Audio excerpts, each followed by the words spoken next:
नमस्कार, मी स्नेहल चौधरी. आपण पाहताय LS मराठी. पाहूयात काही महत्त्वाच्या घडामोडी.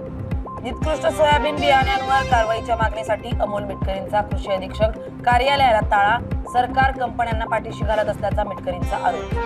स्मार्ट मीटर विरोधात साताऱ्यात राष्ट्रवादी काँग्रेस शरदचंद्र पवार गटाचं जोरदार आंदोलन. स्मार्ट मीटर बसवण्यासाठीची मोहीम तात्काळ थांबवावी.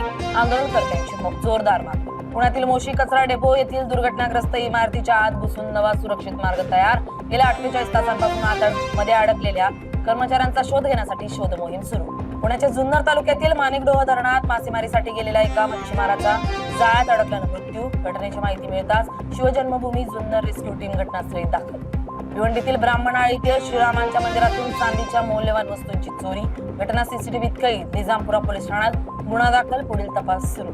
बीडमध्ये टाळ मृदुंगाच्या गजरात श्री संत गजानन महाराजांच्या पालखीचं अंबेजोगाई शहरात आगमन. दर्शनासाठी भाविकांनी केली गर्दी. विठुनामाच्या गजरानं अंबानगरी दुमदुमली. अमरावतीतील धामणगाव रेल्वे शहरात 3 दिवसात 2 चोरींच्या घटना.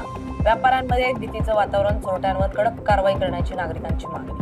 मुंबई पुणे द्रुतगती मार्गावर कार्बन डायऑक्साईडचा टँकर लीक.